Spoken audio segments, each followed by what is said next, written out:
नमस्कार, खबर उत्तराखंड पर आप देख रहे हैं स्पेशल रिपोर्ट। मैं हूं आशीष तिवारी। शर्म, लिहाज, संकोच, वफादारी, सिद्धांत, नैतिकता, इन जैसे शब्दों को नेताओं के लिए इस्तेमाल किया जाना चाहिए या नहीं, ये शोध का विषय होना चाहिए। भाषा विज्ञान के जानकारों को इस मसले पर बाकायदा मंथन करना चाहिए और तय करना चाहिए कि इन शब्दों को नेताओं के लिए किस तरीके से प्रयोग होगा। समाज को पता होना चाहिए कि कब किस नेता के लिए इन शब्दों का प्रयोग नहीं करना है। कोई नेता दल बदल कर अपनी नैतिकता, अपने सिद्धांत भरे बाजार में टिश्यू पेपर की तरह फेंक देगा और जरूरत के मुताबिक अपना दल बदल लेगा। इस बात की गारंटी इस आधुनिक युग में नहीं करनी चाहिए, खासतौर पर उस युग में जब ईडी और सीबीआई जैसी एजेंसियां अति सक्रिय हों और व्यापक स्तर पर छापे मारने में जुटी हों।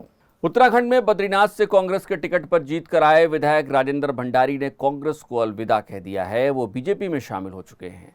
उनकी विधानसभा सदस्यता भी रद्द की जा चुकी है। राजेंद्र भंडारी का एक पुराना वीडियो अब सोशल मीडिया पर वायरल हो रहा है, जिसमें वो कहते नजर आ रहे हैं कि उनके बारे में अफवाह फैल रही है कि वो बीजेपी में जा रहे हैं। इसी वीडियो में राजेंद्र भंडारी दावा कर रहे हैं कि वो कभी भी बीजेपी में नहीं जाएंगे।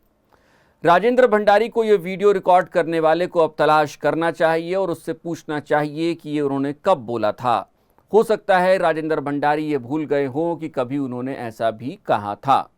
राजेंद्र भंडारी के पहले कांग्रेस के 3 और नेता भी पार्टी को अलविदा कह गए। मनीष खंडूरी ने भले ही अपने राजनीतिक जीवन की शुरुआत कांग्रेस से की हो, लेकिन फिलहाल उनका सफर बीजेपी के साथ जारी है। ये वही मनीष खंडूरी हैं जो विचारधारा का हवाला देकर कांग्रेस के साथ जुड़े थे। धारा में ऐसे बहे कि विचार और धारा दोनों को संभाल नहीं पाए।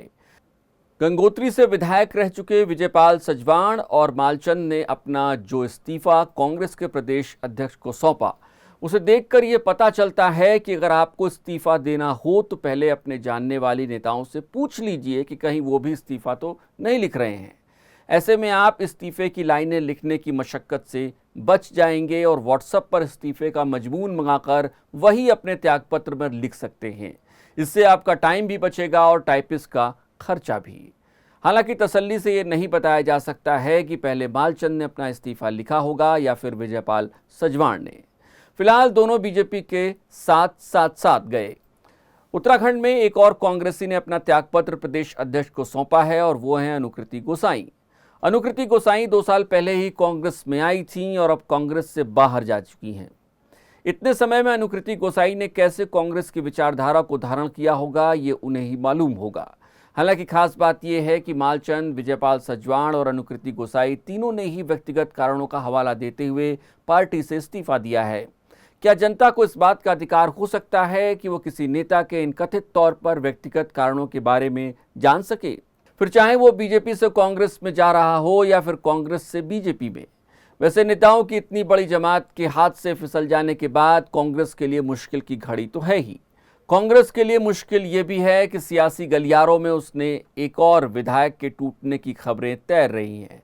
फिलहाल हाथ से फिसलते सियासी पहाड़ को थामने के लिए कांग्रेस के अपने फार्मूले हैं। इस बीच कांग्रेस के प्रदेश अध्यक्ष पार्टी छोड़कर गए नेताओं का चरित्र देख रहे हैं। करण मारा ने अपने एक बयान में कहा है कि बेहतर हुआ कि ऐसे नेता पार्टी से चले गए। अब नए नेताओं और कार्यकर्ताओं को मौका मिलेगा। बद्रीनाथ से विधायक रहे राजेंद्र भंडारी को लेकर कांग्रेस प्रदेश अध्यक्ष करण मारा ने मौका परस्त करार दिया है। एक प्रेस कॉन्फ्रेंस में करण मारा ने कहा कि कई नेता भाजपा में गए हैं, लेकिन राजेंद्र भंडारी जैसा मौका परस्ती का उदाहरण कोई और नहीं दे सकता है। करण मारा ने इसे ऑपरेशन लोटस भी कहा है। उधर इतने बड़े पैमाने पर बड़े नेताओं के कांग्रेस छोड़कर बीजेपी में जाने के बाद गढ़वाल की राजनीति का समीकरण बदल सा गया है। इसका असर जाहिर तौर पर कांग्रेस को लोकसभा चुनाव में देखने को मिल सकता है। गंगोत्री और पुरोला में कांग्रेस को नए सिरे से कार्यकर्ताओं को एकजुट करना होगा। टिहरी लोकसभा सीट पर टक्कर देने के लिए ये जरूरी होगा। उधर बद्रीनाथ में हुए बदलाव ने भी कांग्रेस के लिए चुनौती बढ़ा दी है। मनीष खंडूरी का साथ छूटना भी कांग्रेस को मुश्किल में डाल रहा है। अनुकृति गोसाई के आने का कांग्रेस को जितना फायदा हुआ था, उससे कम ही नुकसान उनके जाने से कहा जा सकता है। फिलहाल हम अपनी उसी बात पर फिर से लौटते हैं जिसमें लज्जा, संकोच, विचारधारा, नैतिकता, सिद्धांत, ईमानदारी जैसे शब्दों की गूंज सुनाई देती है। पहाड़ के लोगों को सोचना होगा कि आखिर इन शब्दों का प्रयोग इन नेताओं के लिए किस तौर पर किया जाएगा।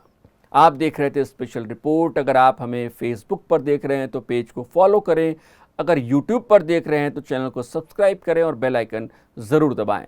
नमस्कार।